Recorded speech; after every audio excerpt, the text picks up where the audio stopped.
Welcome to my old school April wrap up for week one of old school April. So I didn't get as much done this week as I wanted to. I wanted to do, I wanted to read a bunch while, uh, at the start of the month, and then I wanted to watch as many as I could. I watched three movies. I started my book.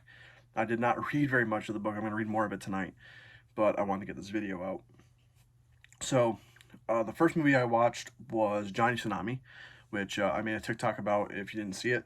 Um, I'm a Disney kid. I watch more of the shows than the movies, so I kind of skipped over some of the movies. Like I've seen like the Halloween Towns, obviously, and like Under Wraps and Luck of the Irish, Wendy Wu Homecoming Warrior, High School Musical, like that stuff. Like I watched some of them, but I mostly watched the shows, like That's a Raven and Lizzie McGuire and all that shit. So I skipped a lot of the movies. So this year I started watching more of them. However, for Old School April, I saved a bunch of them to kind of dive into. And Johnny Tsunami was the first one I wanted to jump into. And I had so much fun with this movie.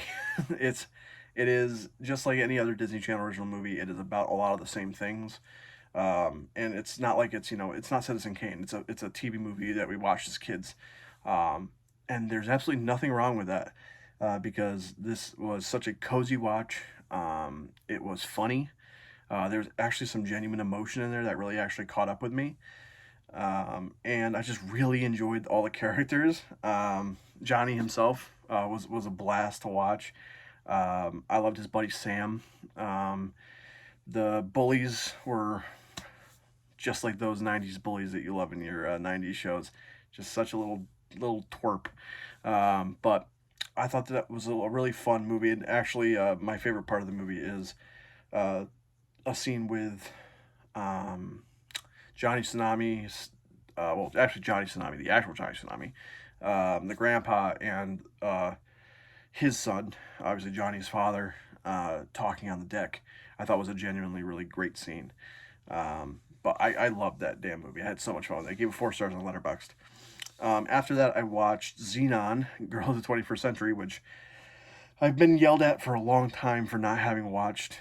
And I figured, for Old School April, I gotta watch it because this is the time to do it. And I threw that on. And one didn't realize that the girl who plays Xenon is in Johnny Tsunami, so I watched back to back. But she's great. I love this movie. I feel like I'm gonna watch a bunch of these, and that's gonna be the same thing that I say every time because they're just so goddamn cozy. They're so just entertaining.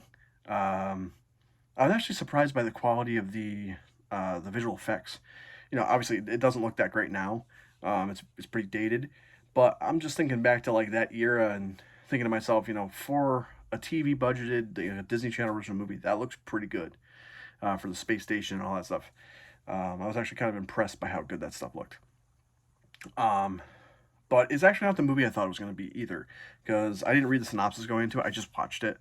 But I assumed it was going to be like a time travel thing. I thought she was going to like go back in time to 1999 or something, and it was not that. And I don't mind that. I kind of had a good time with this like future vision of Earth.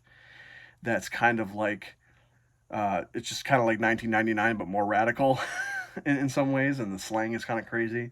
And there's self-driving Volkswagen Beetles. Like, what's going on? I love it. It's cool. I had so much fun with it. I gave that 4 stars on Letterboxd as well. I thought that was a great time. I'm really actually excited to watch more of the Disney Channel original movies. I've been putting this off for a while, and I'm really glad I'm starting to do it. Because I watched Don't Look Under the Bed earlier this year, and I thought that was a banger. I thought that was great. Actually, that's one of my new favorite Disney Channel original movies. um, so after that, I watched The Breakfast Club, which I thought was fantastic, and also not the movie I was really expecting. This is a first time watch, and I'd seen other John Hughes written films, like I'd seen obviously like Christmas Vacation and Home Alone, and I'm sure there's other ones I've seen that he's written. But this was the first one I watched that he directed himself, and I was expecting this to be a bit more of like a straightforward comedy, and there's a lot of comedy in it. It's very funny. Pretty much anything that involves the principal. except for the closet scene with Bender, is really funny. Like, I love that guy because he's the asshole cop from Die Hard. Um, I just can't lose the image of Dwayne from Die Hard, but he is so goddamn funny. I remember there's a scene where he's telling him like, "Oh, you can't make a fool out of me," and he walks back to the bathroom and there's toilet paper hanging off his ass.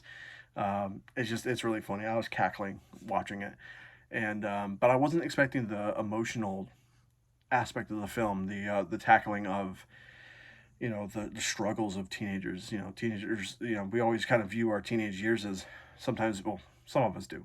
Uh, Imagine our teenage years being fun and kind of time for you to just kind of learn about the world. But sometimes learning about the world, um, it's not always a good thing. Well, it's a good thing, but it's also not a good thing because sometimes you learn some really hard lessons, as well as sometimes the people guiding you through these years are not the right people to be guiding you through these years. Even if you're related to them, they'll do terrible things to you.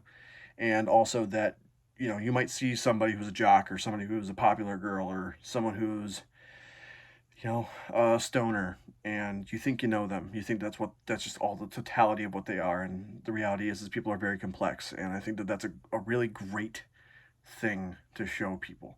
I think this is a great movie. It's definitely, I don't know if I'd show it to kids, but I think it's a good movie. It's got some really racy stuff in it that probably wouldn't fly now, but I think it's actually a very important kind of coming of age film. Obviously, I mean it's a classic for a reason. But I thought it was just absolutely fantastic. I laughed, I cried. It was just great, and the ending is just as good as I've heard about. I've seen the image everywhere, but when you go through this journey with these characters, that ending is so much. It hits so much harder. It's so good. This movie fucking rocks. I gave it 5 stars. I'm excited. I'm gonna buy the Criterion this year in June or July or whenever the sale is, because I would definitely want to watch the special features for that, and I want to own it because it's that good. As far as books, I started The Overnight, which is going to appear mirrored on here, but yeah, I started The Overnight. I'm nowhere in it, if you can see. I'm probably 10 pages in? Yeah, 10 pages in. So I've really not gotten very far into it. I've been going through all the Fear Streets this year. I started with The New Girl, and now I'm on The Overnight. This is my first time through the Fear Street series, and I love this series. Just straight up, I just love it. It's so cozy, so just enjoyable. It's never like highbrow necessarily, or you know, it's not going to change my life as far as like teaching me the themes and all that stuff. Not that kind of book. It's just a lot of fun, and it's spooky. Stein's ability to create atmosphere is just incredible. And within the first few pages of The New Girl, I already just like, yep, shady side. Just I'm already there. I can already feel it in my bones, and that continued through to The Overnight. And so far, I'm really enjoying The Overnight, but I'm just nowhere in it yet, so I really don't have much of an opinion. But yeah, that's everything that I've done for Old School April. I mean, I watched like an episode or two of X-Men animated series. I couldn't remember if that was the end of March though, so I didn't really want to count that. But I'm watching through that because I want to watch X-Men '97 eventually. Um, but I have nothing really to say. X-Men the animated series rocks. So, like it's lukewarm take. But yeah, that's everything that I've watched and read in April. If you're participating in Old School April, I'd like to know what you have been up to, watching, reading, the activities you've been participating in. Would love to hear everything you guys have been doing. So that's all from me. Have a great day, guys.